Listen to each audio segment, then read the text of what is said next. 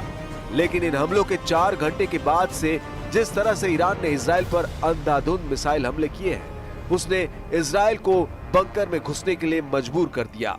हम आपको दिखाने जा रहे हैं कि कैसे अमेरिका के युद्ध में शामिल होने के बाद से रूस और चीन ने ईरान का जंग में साथ देने का मन बना लिया है।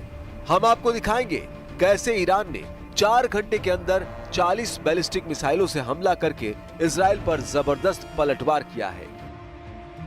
आप देख सकते हैं कि जो रेस्क्यू ऑपरेशन की टीमें हैं वो यहाँ पे पहुँच चुकी हैं और ये ऑपरेशन लगातार यहाँ पर चलाया जा रहा है। और यहाँ पर जो मूवमेंट दिख रही है वो एक तो इजरायली डिफेंस फोर्सेस की दिख रही है। आप जिस तरीके से देख सकते हैं जो रेस्क्यू ऑपरेशन के वॉलंटियर्स हैं वो भी कुछ हैं, लेकिन ज़्यादातर यहाँ पर इजरायली डिफेंस फोर्स ही ऑपरेट कर रही है। और काफ़ी मशीन्स यहाँ पे इर्द गिर्द देखने को मिल रही है जिनसे मलबा हटाया जा रहा है। ये देख सकते हैं आप, ये वो मशीन्स हैं बड़ी बड़ी जिनसे यहाँ पे उस जगह का मलबा हटाया जा रहा है जहाँ पे ये मिसाइल हिट कर गया है, जहाँ पे ये मिसाइल गिरा है। और मैं दिखाने की कोशिश करूँगा, यहाँ आप देख सकते हैं किस तरीके की अफरा तफरी है। यहाँ पे अब फायर सर्विसेज की टीम आ गई है। फिलहाल टेल अवीव हो, हाइफा हो या कुछ और एरियाज़ हों, वहाँ पर लगातार अटैक किए जा रहे हैं ईरान की तरफ से। और आयरन डोम को ये मिसाइल जो हैं इवेड कर रहे हैं, यानी इस तरीके के मिसाइल अभी भी ईरान के पास हैं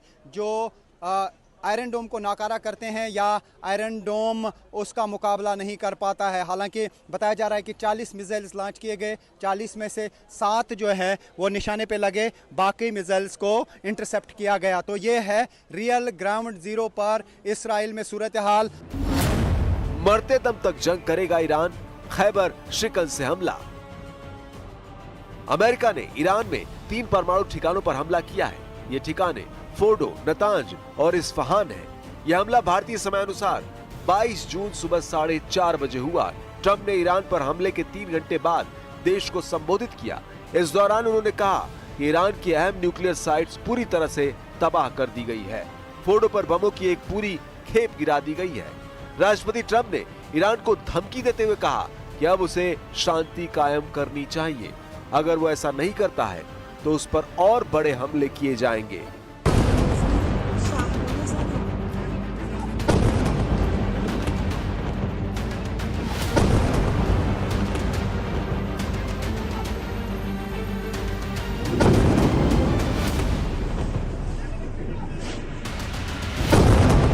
The U.S. military carried out massive precision strikes on the 3 key nuclear facilities in the Iranian regime: Fordow, Natanz, and Esfahan. Everybody heard those names for years as they built this horribly destructive enterprise. Our objective was the destruction of Iran's nuclear enrichment capacity and a stop to the nuclear threat posed by the world's #1 state sponsor of terror. Congratulations, President Trump. Your bold decision to target Iran's nuclear facilities with the awesome and righteous might of the United States will change history. In Operation Rising Lion, Israel has done truly amazing things. But in tonight's action against Iran's nuclear facilities, America has been truly unsurpassed. It has done what no other country on earth could do. History will record that President Trump acted to deny the world's most dangerous regime the world's most dangerous weapons.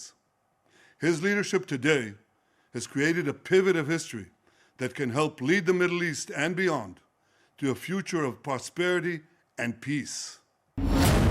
40 missile से Israel पर हमले, खैबर शिकन से पहला हमला। लेकिन America की दोबारा हमले की धमकी के 4 घंटे बाद ही इजराइल पर ईरान ने 40 से ज्यादा मिसाइलें दाग दी है, जिसकी वजह से हाइफा और तेल अवीव में भयंकर तबाही हुई है। खबर के मुताबिक ईरान ने पहली बार इजराइल पर खैबर शिकन बैलिस्टिक मिसाइलों से इजराइल पर हमले किए हैं, जिसकी वजह से भारी नुकसान हुआ है। ये आइंस्टाइन स्ट्रीट है, टेल अवीव के साथ में ही ये पड़ता है, चूंकि टेल अवीव और हाइफा पिछले कई दिनों से दहल रहा है ईरान के मिसाइल अटैक से। लेकिन यूएस ने जब ईरान पे हमला किया, उसके जवाब में ईरान ने ज़ोरदार हमला आज किया। करीब 40 मिसाइल्स दागे, उसमें से बताया जा रहा है कि 7 जो है इसराइल में अलग अलग जगहों पे गिरे, जिसकी वजह से ये तबाही हुई है। ये एक जगह है, ये एक स्ट्रीट है आइंस्टाइन स्ट्रीट, यहाँ पर जो मिसाइल गिरा उसकी वजह से पूरे इलाके में तबाही हुई है। ये वो दुकानें हैं जहाँ पर इर्द गिर्द आप देख सकते हैं सब कुछ बिखरा पड़ा है, क्योंकि शिद्दत धमाके की बहुत ज़्यादा थी। यानी बैलिस्टिक मिसाइल जहाँ पे गिरता है वहाँ पे इस तरीके की तबाही होती है।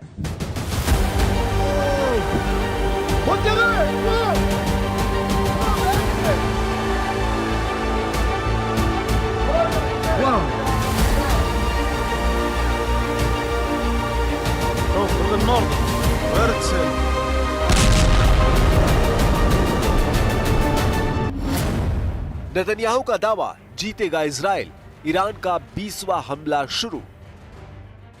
अमेरिका के हमले के जवाब में ईरान ने इजराइल पर मिसाइलें दागी हैं। इस्लामिक रिवॉल्यूशनरी गार्ड कॉर्प्स यानी IRGC ने कहा कि उन्होंने इजराइल पर सबसे बड़ा अटैक किया है और 14 अहम ठिकानों को निशाना बनाया है। वहीं टाइम्स ऑफ इजराइल के मुताबिक हाइफा और तेल अवीव के मिलिट्री और रिहायशी ठिकानों पर ईरानी मिसाइलें गिरी हैं। इजराइल में अब तक 86 लोगों के घायल होने की जानकारी सामने आई है, जबकि 1 से ज्यादा की मौत की भी खबर आ रही है। खबर यह भी है कि ईरान ने इजराइल के बेन गुरियन एयरपोर्ट पर 2 राउंड में मिसाइल हमले किए हैं। ईरान ने इजराइल पर पहली बार खैबर शिकन मिसाइल दागी। ईरानी मीडिया आउटलेट्स की तरफ से एक वीडियो जारी किया गया है, जिसमें खैबर शिकन मिसाइल को दिखाया गया है। रिपोर्ट्स के मुताबिक ईरानी मिसाइल ने इजराइल में भयानक तबाही मचाई है और दावा किया है। और रुकेंगे छोटे से ब्रेक के लिए, जल्द लौटेंगे।